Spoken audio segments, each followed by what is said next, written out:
Hi friends, welcome to my channel. ఈ వీడియోలో మనం ఒక గొప్ప వ్యక్తి గురించి, ఆయన చెప్పిన ప్రిన్సిపల్స్ గురించి తెలుసుకోబోతున్నాం. ఆ ప్రిన్సిపల్స్ మన లైఫ్ కి మోటివేషన్ గా, ఇన్స్పిరేషన్ గా హెల్ప్ అవుతాయి. తమిళనాడులో ఒక హిందూ బ్రాహ్మణ కుటుంబంలో పుట్టిన రమణ మహర్షి భగవంతుణ్ణి తెలుసుకోవడానికి రకరకాల సాధనాలను, మార్గాలను సజెస్ట్ చేశారు. రమణ మహర్షి గారి టీచింగ్ లో ఆత్మజ్ఞానం అంటే self knowledge most important thing.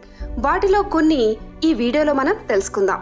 So వీడియోని ఎక్కడా స్కిప్ చేయకుండా చివరి వరకు చూడండి. ఇనుమును ఎవ్వరూ నాశనం చేయలేరు, దానికి పట్టిన తుప్పే దాన్ని నాశనం చేస్తుంది. అలాగే మనిషిని కూడా ఎవ్వరూ నాశనం చేయలేరు.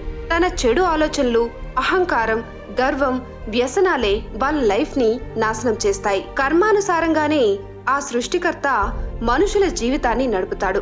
ఆల్రెడీ జరగదని రాసిపెట్టిన దాన్ని ఎవ్వరు ఎంత ట్రై చేసినా అస్సలు జరగదు. అదేవిధంగా ఇది ఖచ్చితంగా జరుగుతుంది అని రాసిపెట్టిన దాన్ని ఎవరు ఎంత అడ్డుపడినా కూడా అది జరగకుండా ఆగిపోదు.